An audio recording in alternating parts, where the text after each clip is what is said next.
Probably heard of management buyouts, and probably some of you might now roll the eyes and say, "Yeah, I heard of that. I experienced it, and it didn't go too well." The question is, how actually can a management buyout work well? And I have a global expert on the matter with decades of experience with me here today. Hello and welcome, Byron McFarland. Well, hello. Glad to be here. Thank you very much for taking the time. So we get straight into it. So when you look at your expertise, um, and you are also the author of the book, the Bankable Buyer. So you have the experience. You I publish on the am. matter. There we are. Excellent. Show it in the camera so people can actually see it. Excellent book, by the way. I can highly recommend that. In your experience, you say that management buyouts can succeed or quietly fail. What are the earliest warning signs that an MBO, in your opinion, is probably not heading in the right direction or rather in the wrong one? The seller isn't communicating what he wants, and the buyers are not in sync with each Hmm. other. So if I see interpersonal conflict that they're not in arm in arm on what they want to do, those tend to be the high risk ones. Yeah, Because excellent. because So, because these transactions take trust and time, and it's a series of activities. excellent. So, from your experience, what do you think? What is the aspect that actually breaks first? Is it the deal structure, the leadership alignment, the culture, or a completely different aspect? What are the first aspects that actually break before everything falls apart? Um, Buyers are not stepping up and assuming the responsibility of the seller. Hmm. Okay, so how to do that better? Seller offboards responsibility as much as possible to the buyers. The buyers prove they can play the role. And then you are showing to the financial institution, the bank, that the buyers are capable of running this business without the seller making decisions. Mm. What do you think are the aspects that they usually underestimate? Because I know from personal experience, some people say, "Hey, I finally reached the stage, I sell the business, so money will pour in very quickly and everything is going to go very smooth." So, what in your experience are the main aspects where you think that the underestimation of effort or whatever is needed is take place? The buyers don't understand the amount of stress that comes with being responsible for the business outcome, Hmm. having debt that they are obligated to repay using after tax profit. And somehow or another, either the economy or the market or a client, they have some adversity and they haven't had that adversity in the past. And Mm. so adversity is the real test. You almost want to manufacture adversity if possible to test Hmm. their mettle. So, when now someone comes to you and say, "Hey, adversity is something which happens, but you can never predict what's happening," would you agree, or would you say, "No, you can predict certain aspects"? You can predict response. You can't predict outcomes. You have a response, clear-headed, thoughtful, giving people direction, not crawling into a ball or losing your mind and yelling or keeping control of yourself. That is usually the test of their ability to become the owner. Mm.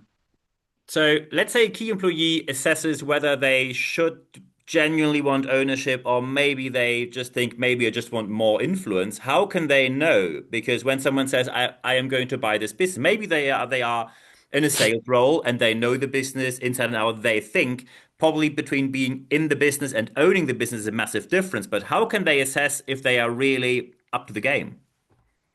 Are you willing to sign on the line of credit and put your house or any of your other savings up as collateral in case the business needs those resources to support itself? That is a pretty strong ask for. Do you think that the majority of people who think of owning a business are actually up to that? I have found no, that not everyone is up to that. And that is something business owners will benefit from sharing with their employees who want to become owners early so Hmm. that they can emotionally understand the impact, share it with their spouse or life partner that I'm doing this and here are the implications of it. It's like a mountain climber with basically a ball and chain tied to their ankle. You're Hmm. climbing the mountain great, but if you slip and that ball goes down a crevasse, you're going with it. Yeah, absolutely. And all Do you think it can play a role that some people look at it from the point of view and say, look, I'm in this business for long as a salesperson. However, I'd like to live the life of the owner, hang out in the country clubs, be someone in the community, being known for running this kind of business. And maybe that is the wrong mindset, or what's your take on that? I think that is what people see and want. There's a lot of social cachet that comes with that type of freedom. It's been my experience. You don't necessarily need to be an owner to enjoy that. I have plenty of clients who we compensate their key employees like an owner so that they're able to be a member of a club, able to enjoy the trappings of the country club life without being an owner because the conditions weren't right for ownership for them. Mm. So what would you say, how does a good transition plan look like, let's say 12 months before selling the business? How to set up a proper good transition plan? Niels, the ideal transfer to management is a multi-year, multi-step experience. So typically, I would say 3 to 5 years in advance of when you want to hand over day-to-day responsibility and get out, you would sell your key employees 25 to 40% of the company on a note. They would ideally get that note from a bank. They would have created some collateral while they were working for you through incentives that were cashed in and now used as a down payment. They would work their butt off to pay that note off in 3 to 5 years, and then you would sell them control or all of your stock in the third or the fifth year when the bank was confident that the buyers were running the day to day, that the Hmm. cash flow was sufficient to cover the debt service. Because normal banks are looking at a debt service coverage ratio, which is they want $1.25 of after tax cash for every dollar of principal and interest. Mm. That's what they call the debt service coverage ratio. So Yeah. it has to work with the cash flow from the business. Mm. Excellent. So, I just give you one. This morning, I had a phone call with people, and someone thinks of selling their business. I have the notes right here, and what one owner told me, well, he's a bit late with it. He needs to sell. His health is going down quite a bit. He maybe waited a bit too long, and he now plans to sell the business within 12 weeks. What is your opinion on that? If he has a buyer lined up, it's possible, but it's been my experience that it takes for an outside, the only transaction that would work that fast is if he was willing to finance it and it was a manager that knew the business and the Mm. sale was no cash or very little cash and a big note. And the note Mm. was repaid, with profits from the company. And it's probably a 10-year note. If it's not that kind of a buyer, if it's not an insider that's being given that generous opportunity, an outsider, there's no way it gets sold in 12 weeks. Okay. And that's a very good point you mentioned here. I give you one example. With one of my former clients, they weren't a client because then the new owner brought in someone else. A business is running for 21 years. There is no buyer lined up, so they go for the bank. The bank connects the dots and then sells the business that is running for 21 years, a profitable for 21 years. 2 years later, after the sale, done, closed down. How is that even theoretically possible that sometimes we see businesses working well for multiple decades, and within a couple of years, they still fail? How is that possible, in your opinion? Chances are the majority of the results were being created by the person who sold it and left. Mm. So So people the probably business, the key man risk, or how do you want to call that? yeah. So you had basically what happened there. I'm going to presume that the earnings that it was realizing were being created by the person who sold it, He was and a when big they salesperson in there. and when they sold it, they didn't create any transferability of those earnings so that the buyer could sustain it into the future and hand off those roles to somebody else, Mm. or have somebody that is ideally somebody that's already on the team performing those roles at a high level, motivated to stay. Mm. Excellent. So, how, in your opinion, should decision makers think about financing when many people say, look, financing, we now sell the business and there's momentum in there. People are motivated, and then someone comes around the corner, oh, we need this number and this papers. And then actually, in their opinion, it kills the momentum they actually have. So, how should decision makers, in your opinion, think about financing and risk without killing the momentum in the first year straight away? So in the financing, is the scenario they're selling the business to management or management's buying in incrementally? Or give me a little bit more context. I'm sorry I didn't get that. So when someone says, I am selling the business, and then they have probably lots of momentum, someone is very fascinated about that, person steps up, everything is in a really good mood, and someone comes along, maybe even someone like you with all the paperwork and the financing and this and that, and they sell, this kills the momentum. Let's just get things done and not stick around with all this paperwork all the time. So what does the decision maker probably think about financing and then risk without killing that momentum? Oh, collaborate with your team as early as possible on the Hmm. preparation for the business to be transferable. Whether it's going to be sold this year, next year, or 5 years from now, always be running the business like somebody's looking to buy it. Then your momentum will never be impacted in a transaction. Mm. So we advise our clients, get buy-in from your leadership team on the goal. First of all, as the owner, tell your leadership team where we're going, why it's important to you as an owner, and then what role you need them to play and what outcomes, and then explain to them what's in it for them when you win. And Mm. if you do those four things and a buyer presents themselves, you'll have momentum all the way through the transaction. Excellent. If you know with all the experience you have, someone would ask you, what's just one uncomfortable question every founder should answer before considering a management buyout? What is that question, in your opinion? Am I ready to let go? Do you think there are many people who are not really ready to let go? I found that that's the tends to be the most difficult transition is the owner transitioning to not being the owner. Mm. What do you think about situation where they say, "Oh, I'm going to sell the business to you, but I'm always going to be here as the advisor. I'm going to have my room in the office, but I'm just the advisor." Do you think this works?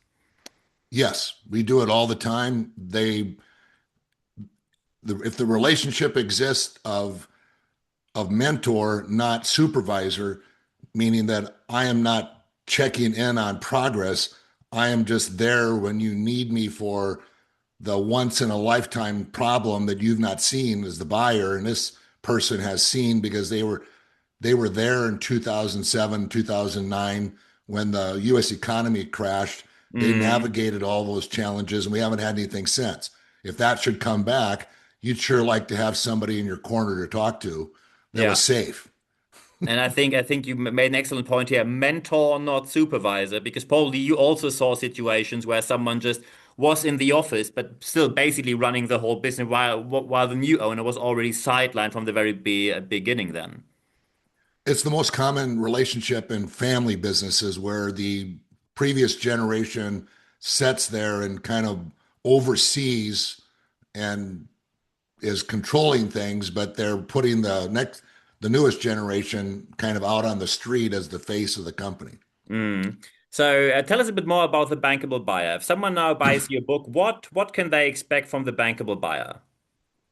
A great story about a business owner named Steve who is confronted with a challenge in the form of a medical condition with a dear friend and partner that he wants to resolve for him. And in the process of doing that, has the realization that it's his time as well. And he needs to think about what he wants to do because he's age appropriate to be retired. And so from there, he's put on the journey of being introduced to advisors and having crucial conversations with his family, with his team, collaborating with these professional advisors and his team, and overcoming the challenges of thinking through and ultimately assembling a a, uh, a sustainable transition plan. Mm. Excellent. So no one needs to be worried to get a book where it's all economic theory, numbers here, numbers there. It's all hands-on how to do it in the real world, based on probably a story. Maybe that happened in one way or the maybe with your experience it happened one way or the other.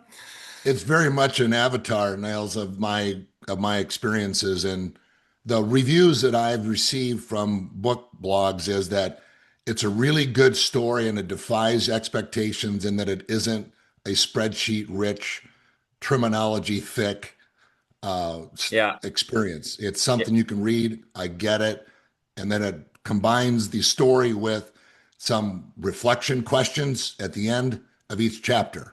Here's Mm. what you read. Here's what you want to be thinking about from a professional's, from my perspective.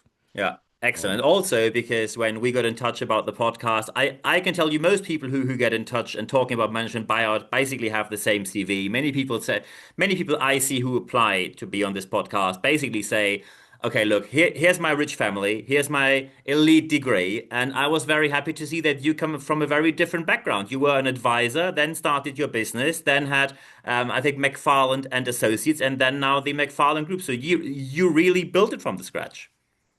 I did.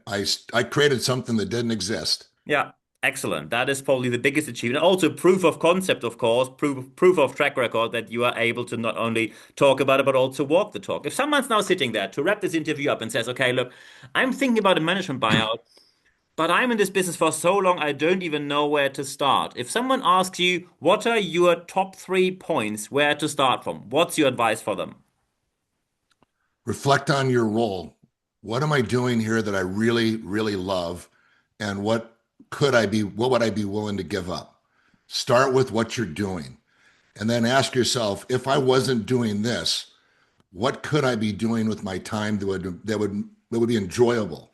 And create some form of magnet to pull you towards a future. And that usually is the place to start. Is it's not with doing the math or anything, anything technical. It should be introspection.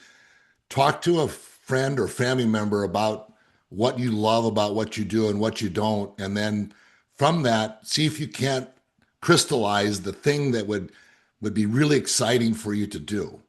If you could give your if you could give the responsibilities that you have today that you don't enjoy to a team member, and in order for them to assume more responsibility, you would make them an owner and you would buy time freedom, then that's a fair exchange, Mm, is selling responsibility for time freedom. That's what I'm absolutely. doing, is I am literally coaching my clients by time freedom, by transferring responsibility to people who are probably, please give me that responsibility. I'm willing to do it. I know what you're doing. I can do it. Just give it to me and let me do it my way. Mm, That's the place to start. If you can do that, then talk to your financial advisor and ask them, what do I need from this business in order for me to be financially independent? Then once you know that number, talk to a CPA or evaluation person and just ask them to value your business. Spend $3,000 to get an opinion of value. mm, Compare that number to what your financial advisor said, and now you know how secure you might be. mm. And that's where my clients start. Perfect. Know what you want to Excellent. do, know what you need, and know what you have. Brilliant. If someone now says, "Hey, I think I really need your advice," how can people get in touch with you? My website, the McFarlandGroup.com, LinkedIn, Byron K. McFarland, email Byron at the McFarlandGroup.com. I'm a very active, I'm very active on LinkedIn. I post videos and written text and that. So anybody could find me on LinkedIn pretty easy, or my website. Perfect. I think these are the perfect final words. So when you think of management buyout, you know who to talk to right now. Byron McFarland, thank you very much for your time. Thank you very much for allowing me to join your audience.